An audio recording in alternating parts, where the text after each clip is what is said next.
I am Joshua, 32 years old, and my own family entirely erased me from our family Christmas, so they could secretly plot to steal my assets to pay off my golden child brother's debts. Before I tell you about how I legally trapped them on my own land, let me know where you're watching from in the comments. For most of my life, I had been the one who adjusted. I was the human shock absorber for a family that constantly drove off the road. If dinner time changed at the last minute because my older brother Caleb was running late, I rearranged my work schedule. If my dad, Robert, gave me that stern, unyielding look across the kitchen table and said his favorite catchphrase, "You know how he is, Joshua?" I was supposed to just nod. I was supposed to nod like that explained everything.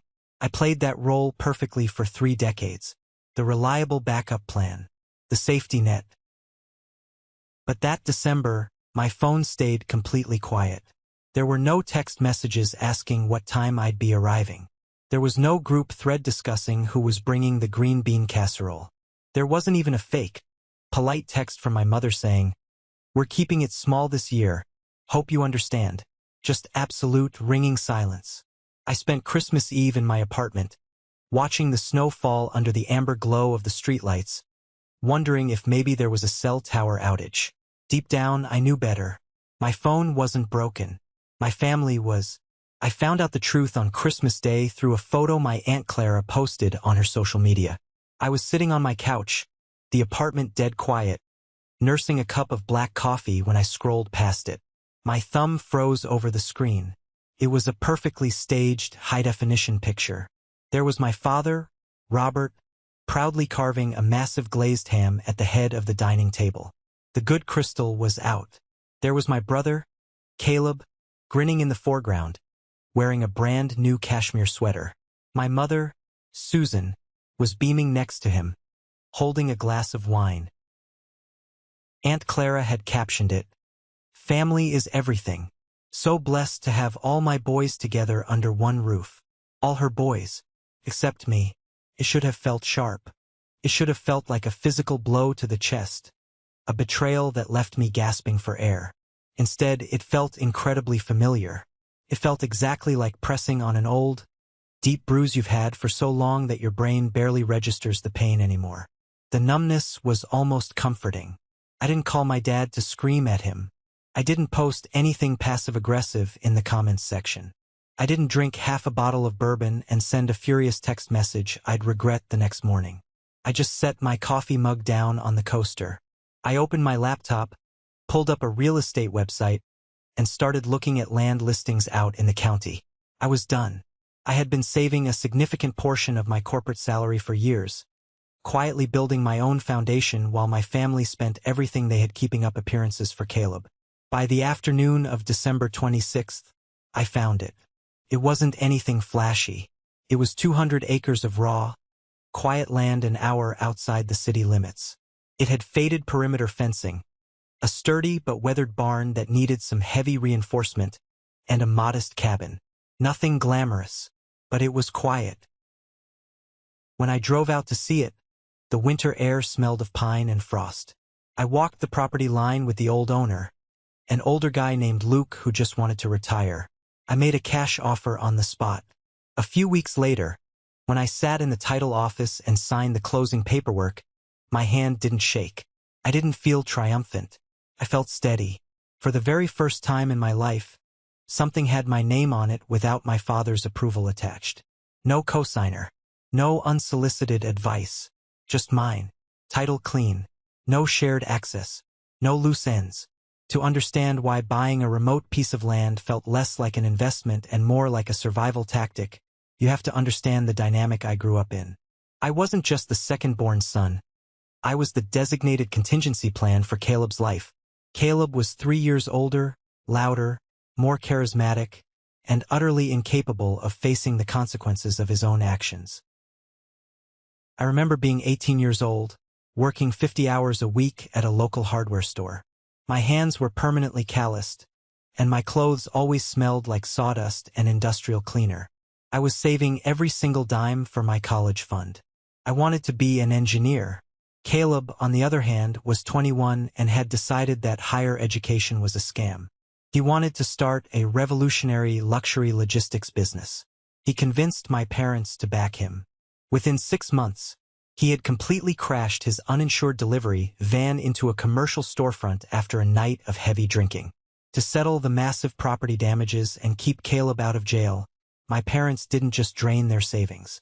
I came home from a double shift one night to find a bank statement on the kitchen counter. My college fund, a joint account my father had insisted on managing for my protection, was completely empty. $25,000. Gone. I found my dad in the garage wiping down his tools. "Where is it?" I demanded, my voice cracking. "Where is my tuition money?" My dad didn't even flinch.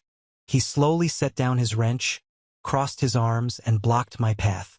"It's just money, Joshua," he said, his voice hard and uncompromising. "Family steps up when things get hard. Your brother is in trouble. We had to liquidate the accounts to settle with the storefront owner. We'll figure out your school later." Later never came. I took out brutal student loans. I worked night shifts at a warehouse. I ground my way through a degree in business while Caleb drifted from one failed venture to another, always landing softly on the financial cushion my parents provided. My father used authority and anger to control me, but my mother, Susan, had a completely different strategy. She was a covert manipulator. She didn't shout. She used weaponized guilt and silence. Whenever I tried to set a boundary, the tears would start. She wouldn't argue. She would just look incredibly fragile, sigh heavily, and walk out of the room, leaving you suffocating in the guilt of making your mother cry. A few years ago, when my grandfather passed away, the funeral was a miserable, rain-soaked affair. Grandpa had left a small inheritance for both Caleb and me. It wasn't life-changing money, but it was enough for a solid down payment on a house. Before the dirt was even settled on his grave, my parents pulled me aside in the church parking lot. Caleb was currently going through a brutally messy divorce.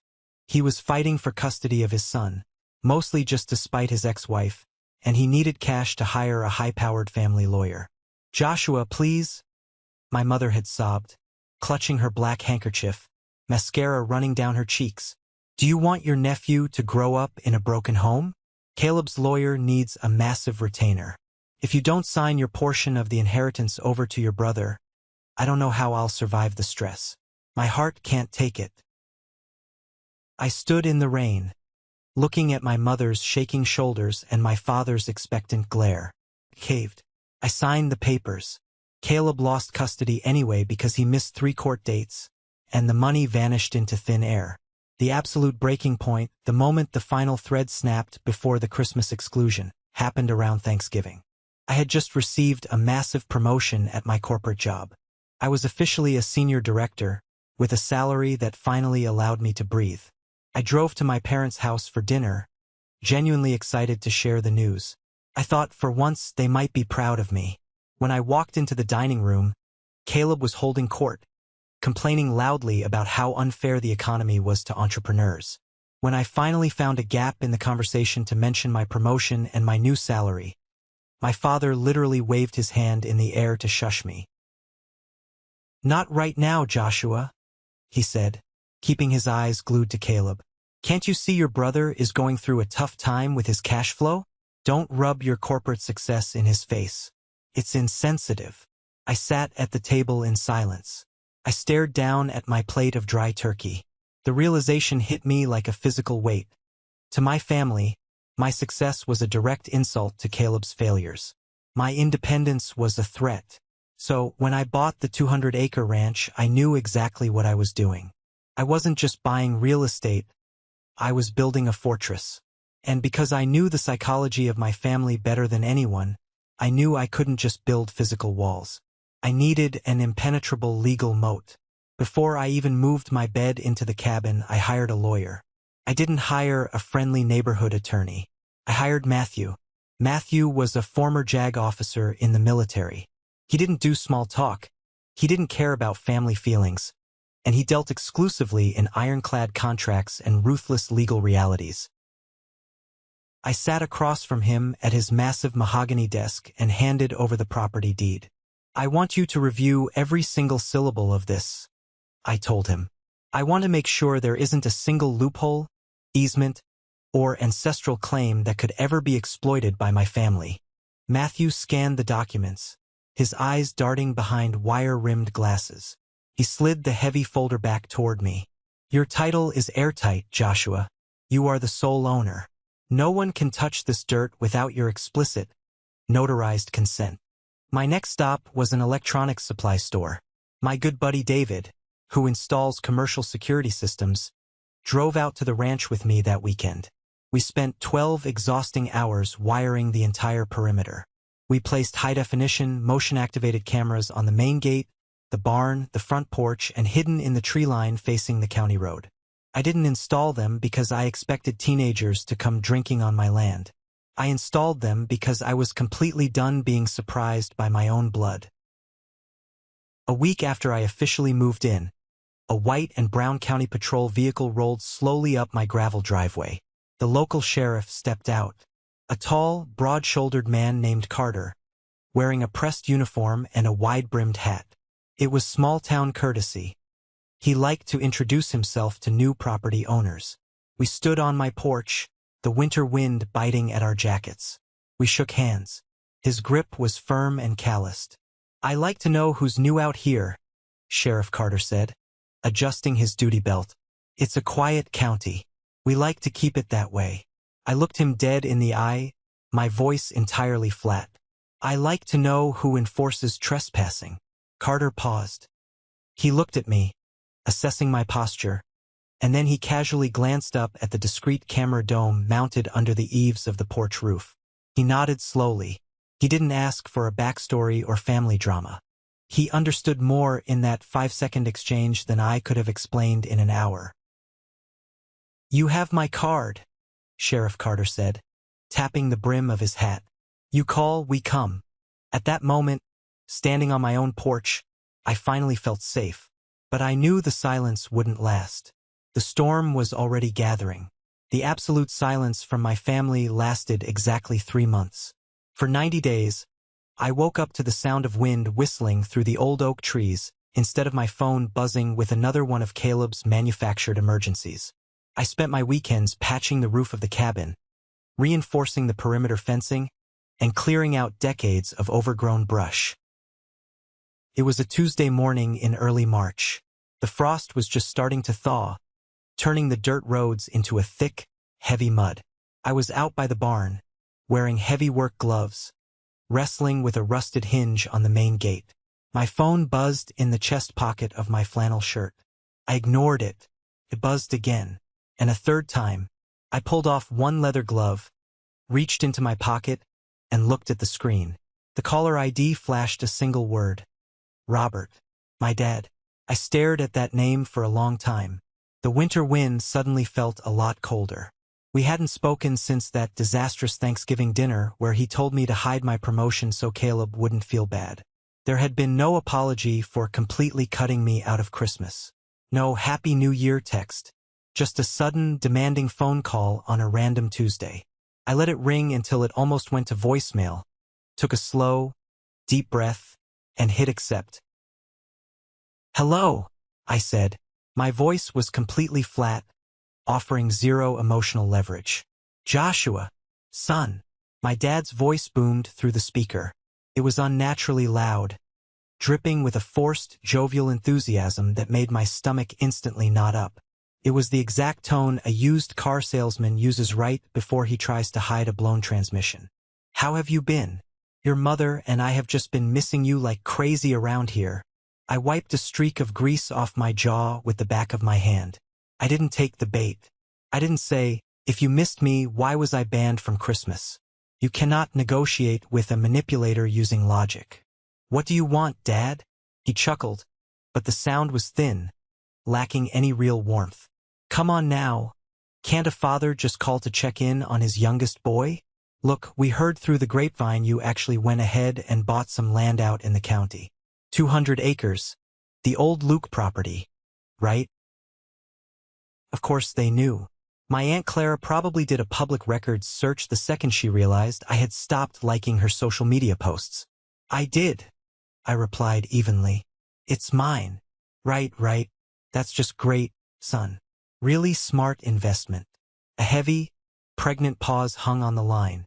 I could actually hear him taking a breath, shifting his weight, preparing the pivot he had rehearsed. The thing is, Joshua, that land could be incredibly useful for all of us right now. Your brother is, well, he's trying to get back on his feet. I closed my eyes. I pressed my forehead against the cold, rusted metal of the gate. It was always the exact same script. The narrative just shifted slightly to fit the current disaster. Sometimes it was a bad market, sometimes it was an unfair boss, sometimes it was an unreasonable judge during his custody hearings. The common denominator was always Caleb's incompetence.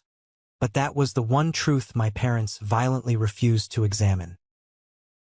Caleb has this massive new commercial logistics project lined up, my dad continued, his voice speeding up, trying to bulldoze over any potential objections. It's a guaranteed gold mine, Josh. But the banks are being ridiculous about collateral. They won't approve the business loan. I'm not selling, Dad, I said. It wasn't a negotiation. It wasn't an opening bid. It was a concrete wall. Now, hold on. Just calm down and don't jump the gun, he snapped, his tone immediately dropping the fake cheerfulness and shifting into that familiar, overbearing gear. He was already reframing the reality to suit his needs. You don't have to think of it like selling, Joshua. Think of it like a family partnership. Think of it like helping. You leverage the equity of that dirt. Caleb gets his loan, the business takes off, and everyone wins. We're family. You're just sitting out there in the woods playing cowboy anyway, doing absolutely nothing with all that space. No, I didn't argue. I didn't yell. I didn't try to explain that this land was my sanctuary. I just said no, and let the silence sit there on the phone line. I let the dead air stretch out, long and heavy, forcing him to sit in the extreme discomfort of my refusal. He cleared his throat aggressively. Joshua, you need to remember who raised you. We put a roof over your head. We expect you to step up. He ended the call right after that. He didn't hang up in a rage. He hung up politely. Too politely. That was the moment every single alarm bell in my head started ringing at once. My father never, ever backed down that easily. If he retreated from an argument, it meant he was outflanking me. I didn't go back to fixing the gate. I walked straight into my cabin, locked the door behind me, and dialed Matthew. Matthew, my JAG lawyer, answered on the second ring. Vance, he said crisply. Matthew, it's Joshua. My father just called me asking to leverage my 200 acres to fund a new business venture for my brother, Caleb. He backed off way too fast when I said no. They are planning something, and I need to know exactly what kind of fire my brother is running from this time. Give me 48 hours, Matthew said, and the line went dead. He called me back in exactly 36. I was sitting at my kitchen table, nursing a cup of coffee, watching the rain beat against the window pane. Joshua, Matthew began, his voice clinically detached, completely devoid of any bedside manner. I pulled the public court dockets and ran a quiet asset check on your parents.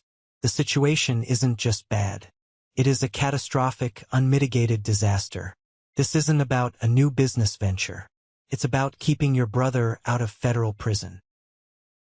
My grip on my coffee mug tightened until my knuckles turned white. Tell me everything. This was the first massive twist. Caleb hadn't just hit a minor financial speed bump. He had completely destroyed his last business. He had partnered with a guy named Samuel, a hardworking contractor who had invested his life savings into Caleb's vision. Instead of using the funds to secure warehouse leases and trucks, Caleb had been systematically siphoning the corporate accounts. He used Samuel's money to lease luxury cars, buy designer clothes, and fund lavish weekend trips to Vegas to project the image of a successful CEO. When the business inevitably collapsed, Samuel didn't just walk away. He hired a forensic accountant.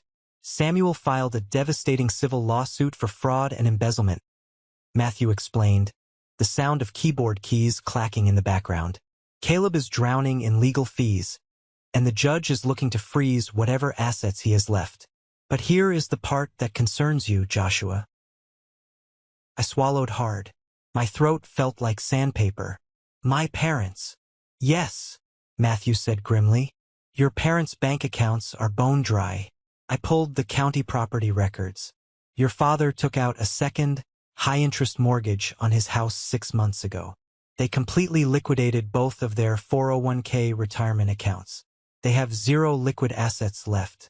They burned down their entire financial future to pay Caleb's initial legal retainers and keep the lawsuit out of the local papers. I sat perfectly still, staring at the grain of the wooden table. Suddenly, the puzzle pieces slammed together with sickening clarity. The Christmas photo. The absolute radio silence. They didn't cut me out of Christmas because they forgot about me. They didn't invite me because they were too busy panicking. They were sitting around that perfectly decorated dining table, staring at their impending bankruptcy, strategizing. They saw my new corporate salary.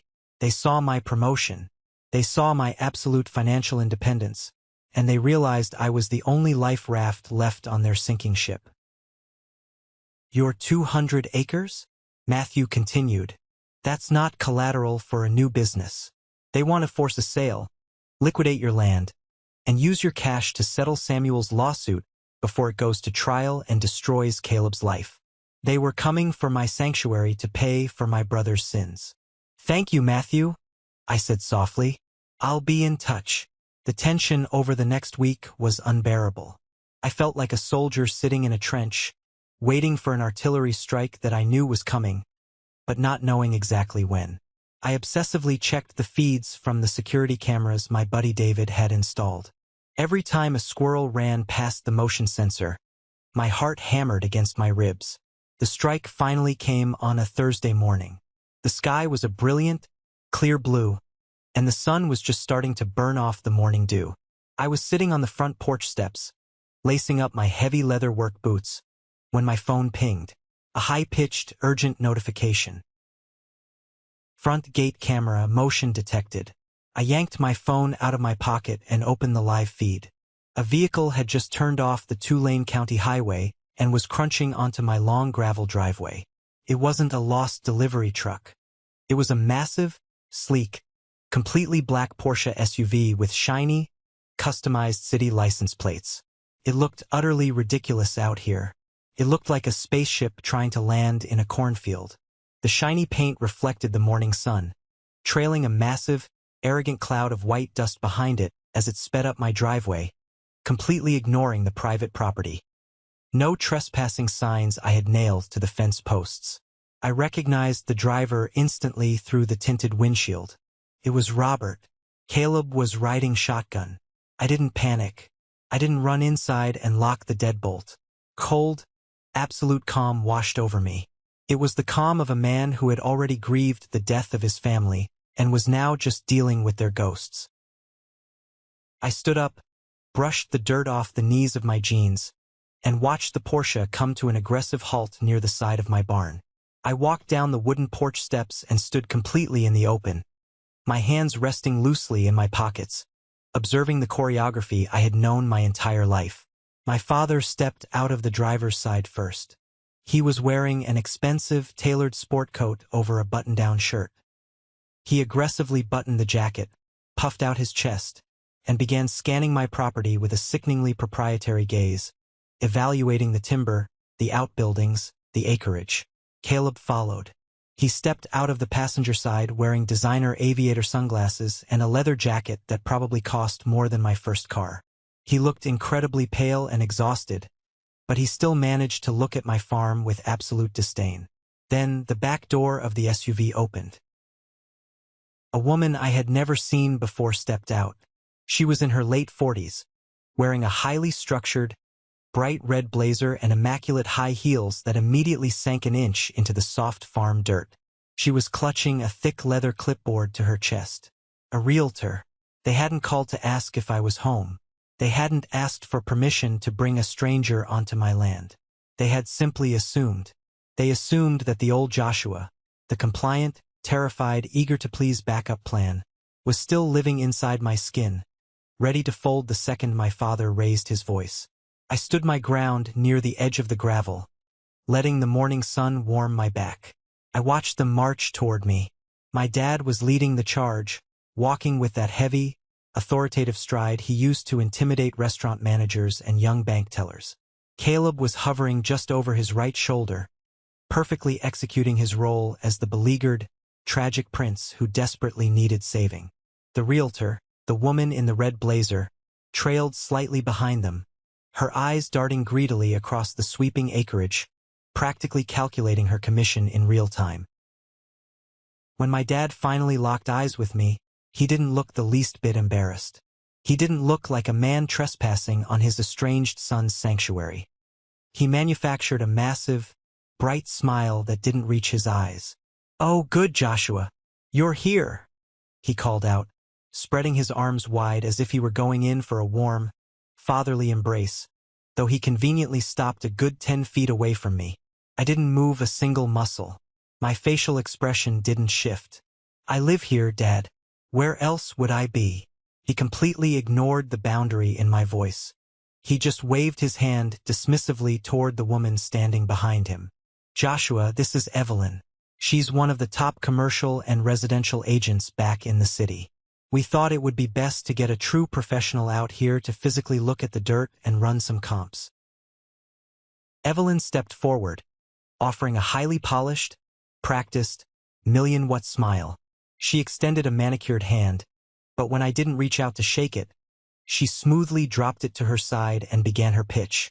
It was a rapid-fire, aggressive sales tactic designed to completely overwhelm the listener with corporate jargon before they could formulate an objection.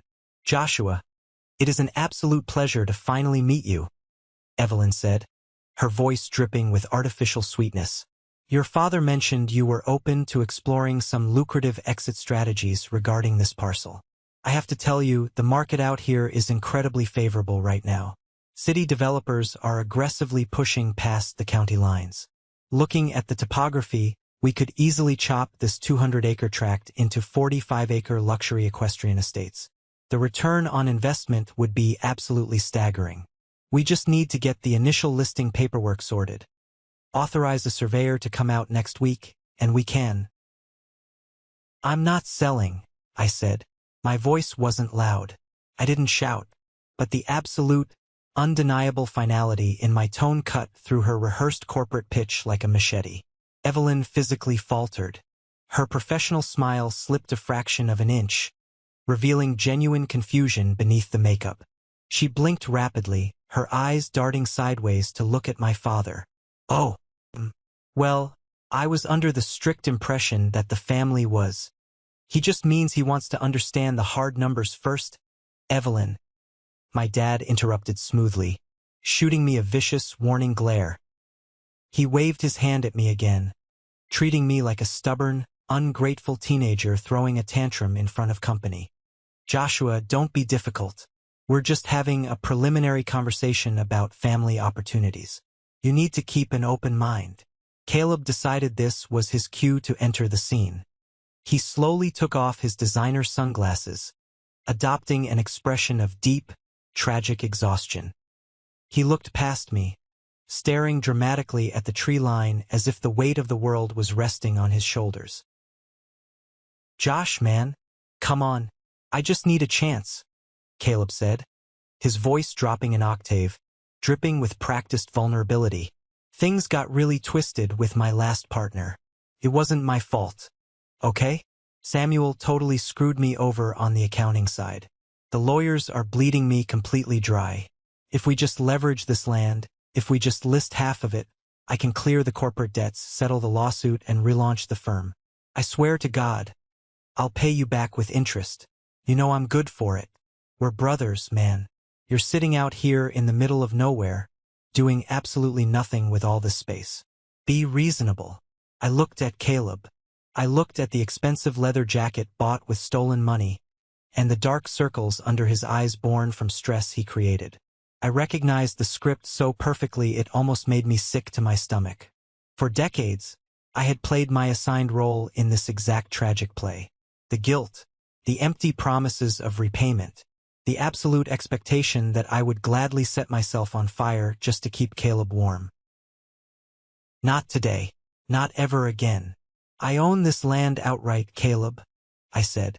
My voice was calm, flat, and entirely devoid of any emotion they could use as a weapon. I am not leveraging it. I am not subdividing it for equestrian estates. I am not selling a single blade of grass. There is absolutely nothing to discuss. The fake, diplomatic smile vanished from my father's face entirely. The authoritative, wealthy patriarch mask slipped off, revealing the furious, utterly desperate man underneath. He took a heavy, aggressive step toward me, his boots grinding into the gravel.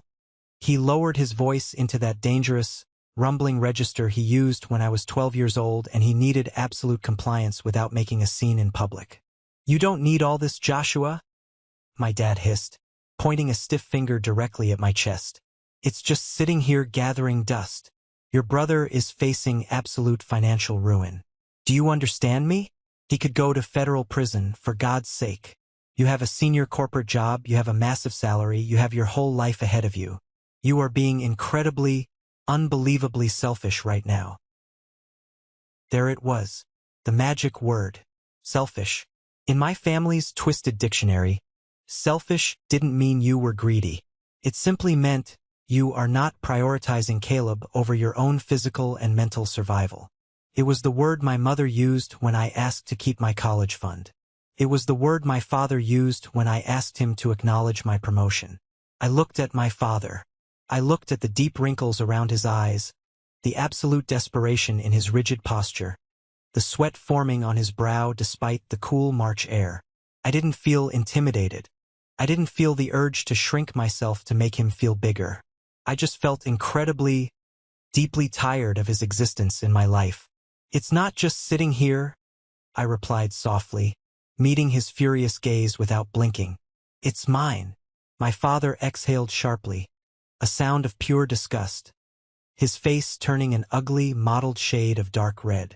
The veins in his neck bulged against his collar. He took another step forward, trying to physically crowd my space, trying to use his height and his presence to force me to back down. Listen to me, you ungrateful little... My dad started to yell, his hands balling into fists at his sides.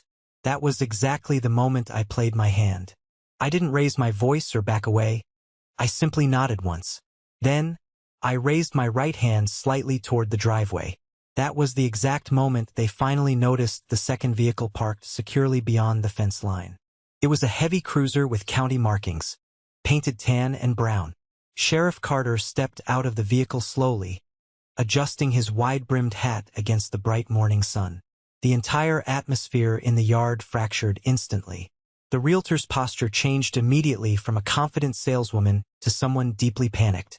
My dad stiffened, the color draining completely from his face. What is this? My dad demanded, his voice trembling as his authoritative mask slipped. Clarity, I said, my voice perfectly calm. Just then, Matthew, my JAG lawyer, stepped forward from the shadow of the cabin porch. I had asked him to be present the night before, sending a short email exchange that ended with my warning, they may try something procedural. He walked down the wooden steps holding a manila folder, looking neat, organized, and entirely unbothered. He didn't look at my father or my brother. He locked eyes directly with Evelyn, the realtor. Title is solely in my client's name, Matthew said calmly, his voice slicing through the heavy tension like a military prosecutor. There is no legal basis for listing, marketing, or implying shared authority over this property. Any attempt to proceed without consent could be considered fraudulent representation. The word fraudulent landed heavier than anything I could have ever said myself. It was a direct, calculated threat to Evelyn's real estate license and her entire livelihood. Sheriff Carter approached us, stopping just close enough to make the physical boundary visible between my family and me. He wasn't aggressive or theatrical.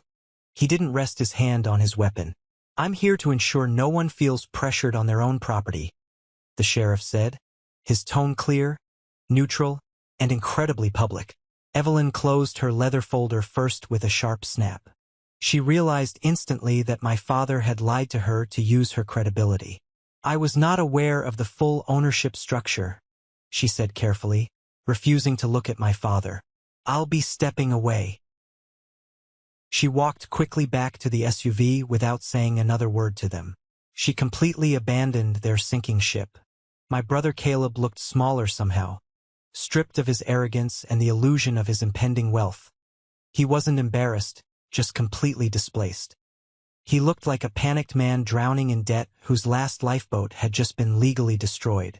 This is the moment that changes everything, when I finally took back control of my life. Thank you for patiently staying with me up to this point. You are amazing.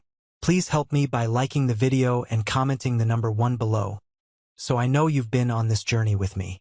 This not only helps more people find this story, but it also lets me know that my experiences mean something to someone out there. Your support is the biggest motivation for me to continue sharing the rest of this journey.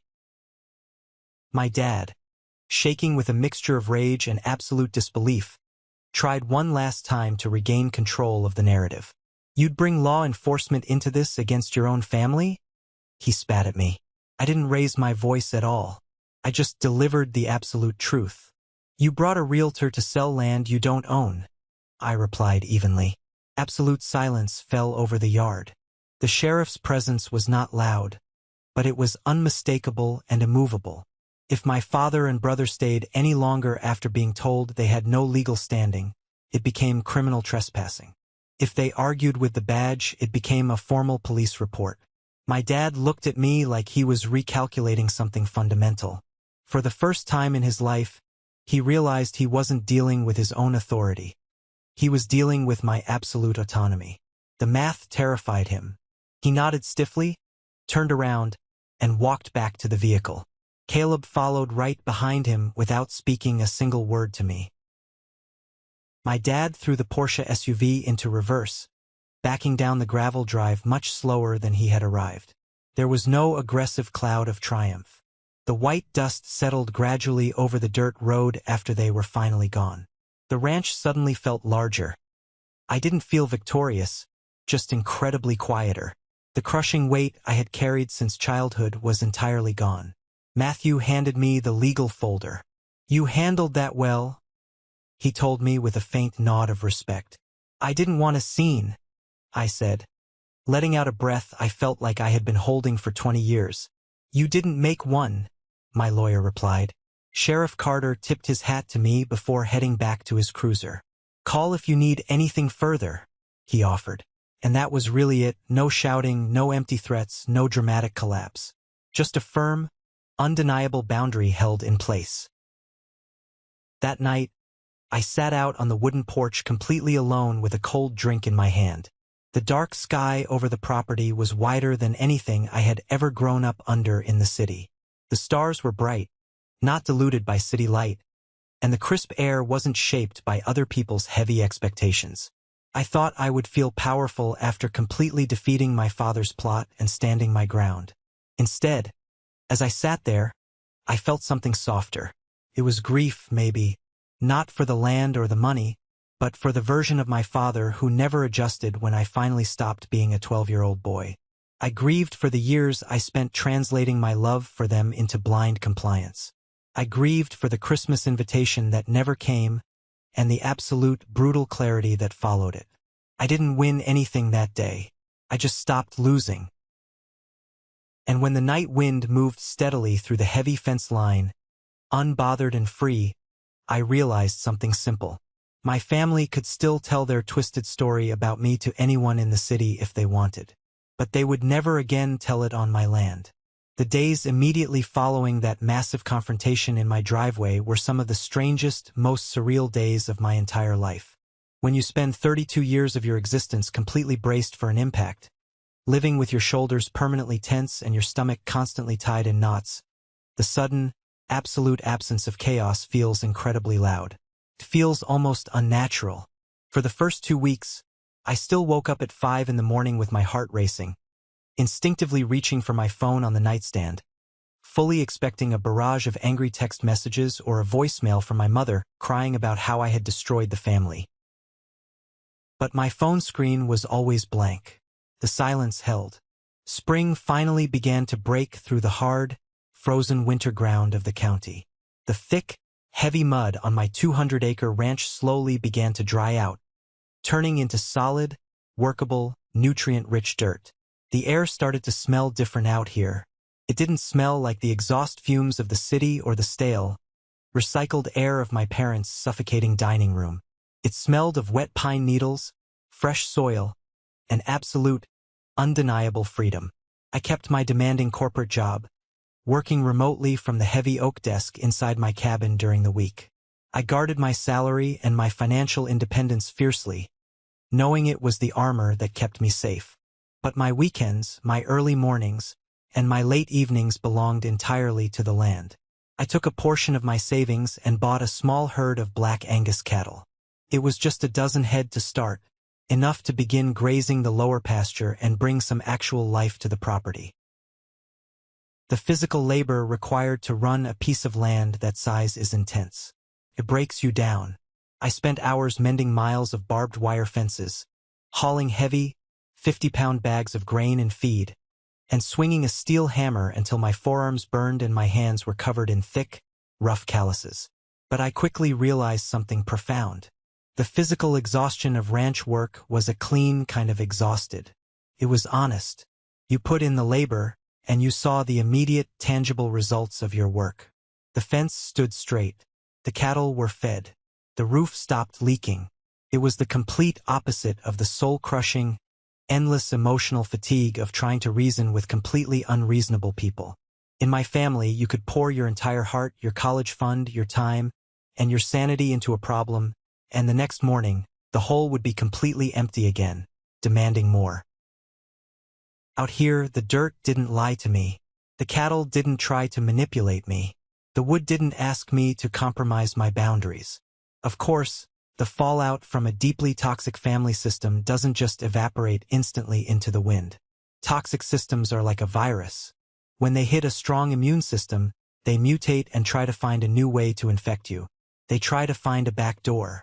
My family's back door came in the form of my extended relatives, the flying monkeys. It started about 3 weeks after my dad and Caleb drove away in defeat. I was sitting on my front porch, wiping black tractor grease off my hands with an old rag, watching the sun begin to dip below the horizon. My cell phone vibrated violently against the wooden railing. I picked it up and looked at the screen. It was a massive, sprawling text message from my cousin Sarah. Sarah had always been the designated family gossip. She was the one who loved to stir the pot, gather information, and watch the drama unfold from a safe, comfortable distance. She never actually helped anyone financially, but she always had an incredibly loud opinion on what everyone else should be doing. The message was a solid wall of aggressive, emotionally charged text, completely devoid of any punctuation, paragraph breaks, or basic human empathy. She wrote, "Joshua, how could you possibly do this to your own parents? Uncle Robert had a minor heart episode yesterday because of the absolute stress you caused him by calling the police on him. You have that huge corporate salary, and you are just sitting out there hoarding 200 acres of land while Caleb is about to lose everything. His lawyer is dropping him because he can't pay, and your mother is an absolute wreck. You are tearing this entire family apart over pure greed and stubbornness. You need to call them right now, apologize, and fix this before it is too late." I read the message twice.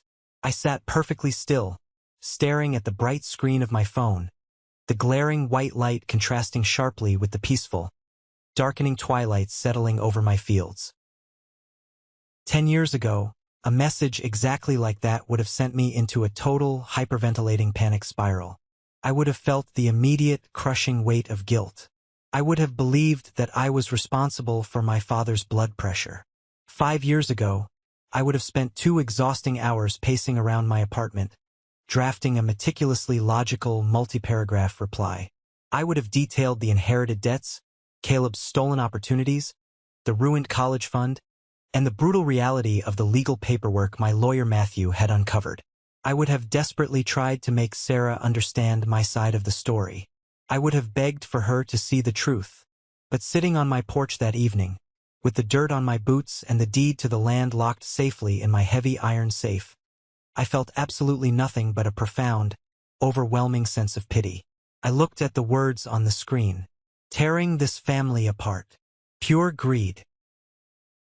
I didn't type a single letter in response. I didn't try to defend my character or explain the law. I didn't remind her of the Christmas I was excluded from or the promotion I was told to hide. I just tapped the top of the screen, selected her contact profile, scrolled down to the bottom in red letters, and pressed block. It was that simple. One firm tap of my thumb, and she was gone from my reality forever. The digital silence that followed was incredibly sweet. I set the phone face down on the porch railing, picked up my cold drink, and watched my black Angus cattle move slowly across the horizon line as the stars started to come out. I was finally, truly learning the most valuable lesson of adulthood. I didn't have to attend every single argument I was invited to. I didn't have to defend my peace to people who were committed to misunderstanding me. But the final, crushing reality of my family's situation didn't arrive via an angry text message from a cousin. It arrived in a plain white envelope inside my aluminum mailbox at the end of the long county road. It was late April. The spring rains had turned the landscape a brilliant, vibrant shade of green. I had just driven my truck down to the main highway to collect the week's mail.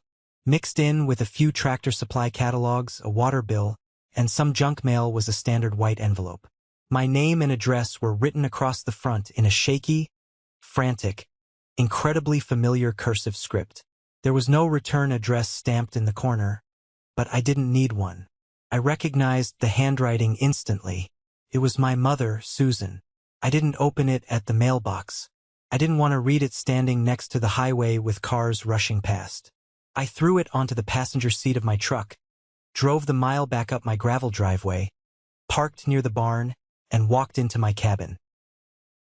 I took my time. I poured myself a cup of black coffee from the pot. I walked over to the heavy oak kitchen table, sat down, and used my pocket knife to cleanly slice the top of the envelope open. Inside were 3 pages of lined yellow legal paper. They were covered front to back in frantic, heavily pressed, smeared blue ink. It was the third and final massive twist of my entire family saga, and the absolute reality of it hit me harder than my father's anger ever could. My mother didn't write to me to apologize for excluding me from the family Christmas photo. She didn't write to ask how my job was going, or how the ranch was coming along, or if I was healthy. She wrote a full, desperate, devastating financial confession. Joshua. The letter began, the letters jagged and rushed. I don't know who else to turn to anymore. Your father is entirely too proud to tell you the truth of what is happening, and his pride is going to kill us. We are losing the house. The bank sent the final notice of foreclosure on Tuesday morning. I gripped the edge of the paper tightly, my eyes scanning the frantic words, feeling a cold knot form tight in the pit of my stomach. We didn't just take out a second mortgage to help Caleb with his logistics business, she wrote, the truth finally spilling out onto the page without the filter of my father's arrogant framing. When Samuel filed that massive civil lawsuit against your brother for fraud, Caleb's defense lawyer demanded a retainer we simply didn't have in cash. So I went behind your father's back. I went to the bank and signed the paperwork to completely liquidate my entire teacher's pension. And when that wasn't enough to cover the ongoing court fees, I took out a predatory reverse mortgage on the house. I thought we could win the case. I truly believed Caleb was innocent and that he would get his business back on track and pay us back everything with interest. But the lawyer just drained the accounts month after month, and Caleb lost the lawsuit anyway. The judge ruled against him. We have absolutely nothing left, Joshua. The accounts are completely overdrawn. Your father's credit score is destroyed. My retirement is completely, entirely gone. I stopped reading for a moment. I looked up from the yellow paper and stared at the grain of the wooden table. My chest felt hollow, like someone had taken a rusted shovel and scooped out my ribs. The sheer, unfathomable magnitude of their financial suicide was staggering to comprehend. They had literally poured gasoline on their own house, struck a match, and burned their entire future to the ground just to keep my brother warm for one more winter. They sacrificed decades of hard work for a man who wouldn't even show up to his own custody hearings during his divorce. I forced myself to look back down and read the final page. Please, Joshua, the letter pleaded. The blue ink physically smeared and bubbled at the bottom of the page where teardrops had clearly hit the paper. I am begging you as your mother, the woman who gave you life. I am not asking you to give Caleb the land anymore. I know that is too much to ask. But please just sell 20 acres. Just sell a small, tiny piece of your massive ranch so your father and I can afford to buy a small condo in the city outright. If the bank evicts us next month, we will be out on the street. We have no savings left to even rent an apartment. I know we haven't been perfect parents. I know we made mistakes. But you cannot let your own mother become homeless while you sit on 200 acres of empty dirt. You are a good boy. Please call me the second you read this. I slowly set the 3 pages down on the kitchen table. The silence inside the cabin was absolute, heavy, and profound. The only sound in the entire world was the rhythmic ticking of the wall clock and the steady, low hum of the refrigerator. I didn't feel a sudden rush of vindictive joy. I didn't feel the urge to pump my fist in the air and laugh at their ultimate downfall. I didn't feel victorious. I just felt a deep, heavy, incredibly suffocating sadness. This was the ultimate tragic reality of the enabler. My parents didn't love Caleb more than they loved me. Not really. They were simply entirely addicted to the process of saving him. Caleb was a massive black hole of financial and emotional need, and my parents had willingly tied a heavy rope around their own waists and jumped right into the abyss after him. And now, as they were finally hitting the bottom, they wanted me to throw down a rope too. They wanted me to sell the only safe place I had ever known. They wanted me to liquidate the only asset that was purely legally mine, just to fund their continued addiction to Caleb's failures. If I sold 20 acres today to buy them a condo, it wouldn't fix the root problem. Next year, Caleb would get into another legal mess, and they would mortgage the condo. Then they would come crying to me, begging for another 10 acres to pay his legal fees for a new scheme. Then another 10. Then another 20. They would chip away at my sanctuary, piece by piece, acre by acre, until I had absolutely nothing left, and we were all drowning together in the dark. I picked up my coffee mug. The black liquid had gone completely cold. I stood up from the table, picked up the 3 pages of yellow legal paper, and walked across the room to the heavy cast-iron wood stove sitting in the corner of my living room. There were still a few hot, bright orange embers glowing deep in the ash from the fire I had built the night before. I opened the heavy metal door. I struck a long wooden match against the brick hearth, held the flame to the corner of my mother's letter, and watched the fire catch. I dropped the burning paper into the stove. I stood there and watched the bright yellow and blue flames curl the edges of the pages, consuming her desperate, manipulative pleas, turning her weaponized guilt into fragile, black ash that floated up the chimney. I closed the iron door with a firm, solid clank. I didn't call her. I didn't text her. I didn't contact my lawyer to send a formal response. I let the absolute, unbroken silence of my ranch be my final answer. I walked out the front door of my cabin and stepped onto the wooden porch. The morning sun was fully cresting over the tree line now, painting the wide Texas sky in brilliant, sweeping shades of orange, pink, and gold. The air was crisp and clean. I grabbed my heavy leather work gloves from the railing. I picked up my heavy steel hammer and a canvas bag full of thick nails. I had 200 feet of perimeter fencing down by the creek that needed reinforcing before the cattle could be safely moved to the upper pasture for the summer. Every single swing of that heavy hammer felt like a definitive physical period at the end of a very long, very painful sentence. I drove the heavy steel nails deep into the thick, weathered wooden posts. Bang, bang, bang. The sound echoed across the empty fields. I wasn't just building a physical barrier to keep my livestock safe from predators. I was building a permanent, psychological and emotional wall between my peaceful, hard-earned reality and their chaotic, self-inflicted disaster. I was building a life and a legacy that no one could ever steal, manipulate, guilt-trip, or leverage. I had finally survived them. I was completely, utterly free. Months slowly turned into a full year. The seasons changed the entire landscape of my ranch in beautiful, dramatic sweeps. I watched the bright, vibrant green grass of the spring slowly turn into the golden, dry, brittle stalks of late summer under the baking sun.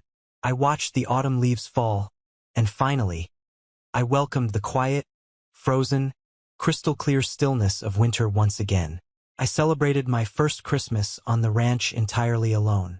It was, without a single doubt in my mind, the absolute best holiday of my entire life. I didn't have a massive, perfectly glazed ham sitting at the center of a tense dining room.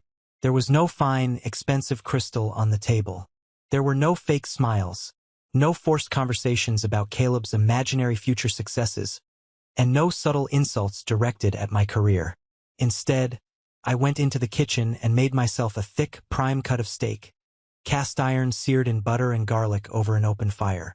I poured myself a very generous glass of incredibly good bourbon, put on a thick wool jacket, and sat out on my front porch wrapped in a heavy blanket. As I sat there, eating my dinner in the freezing cold, looking out over the dark, sweeping expanse of my own property, staring up at a night sky so utterly choked with stars it looked like spilled salt on black velvet, I finally understood the absolute truth about my journey. When you grow up in a deeply dysfunctional, manipulative family system, society constantly feeds you this incredibly toxic, overarching narrative. Movies, television shows, and well-meaning friends tell you constantly that family is everything. They tell you that blood is thicker than water. They pound it into your head that you have an absolute, unbreakable moral obligation to forgive every single transgression, to look past every betrayal, and to sacrifice your own happiness, no matter how much it destroys your own life and your own future. It is a lie. It is a dangerous, comforting lie designed specifically to keep victims trapped in the exact same room as their abusers. It is a lie designed to make you feel guilty for simply wanting to survive. I didn't win a shiny gold trophy the day my dad and Caleb drove away from my property in their rented black SUV. I didn't get a Medal of Honor for hiring a JAG lawyer and standing behind a county sheriff. I didn't magically, instantly heal 32 years of profound emotional neglect, financial abuse, and psychological manipulation. The scars from my stolen college fund and the inheritance I was forced to sign away didn't just vanish. I just simply stopped losing. I finally stopped putting my bare hand on a burning hot stove and expecting it not to burn me this time. I stopped trying to desperately buy the love, respect, and approval of a father who only ever viewed me as a convenient ATM and a backup plan. I stopped trying to logically reason with a mother who weaponized her tears and her fragility to fund my brother's destructive, endless lifestyle. They lost their house eventually. I didn't hear it from them, and I didn't hear it from cousin Sarah. I found out months later through the county public property records online. The bank foreclosed, the house went to auction, and they were forced to move into a tiny, cramped, two-bedroom apartment on the bad side of the city. Caleb eventually faced federal fraud charges for his business practices. Without my parents having the massive financial assets to hire high-priced, miracle-working defense attorneys to delay the courts, the absolute reality of his actions finally caught up with him. The golden child, for the first time in his 35 years of life, finally had to stand in the freezing rain and face the storm without an umbrella. Sometimes, late at night, when the winter wind howls fiercely around the wooden corners of my cabin and the fire is burning low in the stove, I think about them. I think about my father, my mother, and Caleb sitting in that small, cramped apartment in the city. I know exactly what they are doing. I know the exact script they are running. They are sitting around a cheap laminate table, drinking cheap instant coffee, and they are telling a story. They are telling a story about a greedy, heartless, incredibly selfish, arrogant son named Joshua. They tell the neighbors, they tell the extended relatives. They tell anyone who will listen about how I completely abandoned my own flesh and blood in their darkest, most desperate hour of need. They spin a beautifully tragic, dramatic narrative where they are the perfectly innocent victims of a cruel economy, bad luck, and a vicious legal system, and I am the ultimate villain, the monster hoarding 200 acres of prime real estate out of pure, unadulterated spite. They need that story. They need it to survive the reality of what they have done to themselves. But as I sit on my porch, listening to the quiet, steady breathing of my cattle resting in the barn, Feeling the solid, immovable wood of my own house beneath my boots, I realize something incredibly powerful. A truth that brings me absolute peace. They can tell their twisted, fabricated victimhood story to the entire world if they want to. They can paint me as the devil to every single person in that city. But they will never, ever tell that story on my land. Now, before I sign off for the day, I want to take a moment to step back and look right at you. The people who stayed with me, listened to my voice, and walked through this entire emotional journey with me. If you take any educational value, any real-life, practical lesson away from the story of my family's collapse and my escape, I want it to be this incredibly important truth. Walking away from a toxic, abusive situation is not a crime. It is not an act of cruelty. It is not an act of selfishness. It is the ultimate necessary act of self-preservation. In your life, you will inevitably encounter people. Sometimes your own parents, sometimes your siblings, sometimes your oldest, most trusted friends, who are actively drowning in the direct consequences of their own terrible choices. They will flail their arms, they will scream for help, they will cry, and they will demand that you jump into the freezing, violent water to save them. But you have to learn to recognize the vital difference between someone who genuinely needs a hand up to get back on their feet and someone who is just looking for a solid body to stand on so they can keep their own head above water for a few more minutes. Enablers and manipulators do not want you to fix the root of the problem.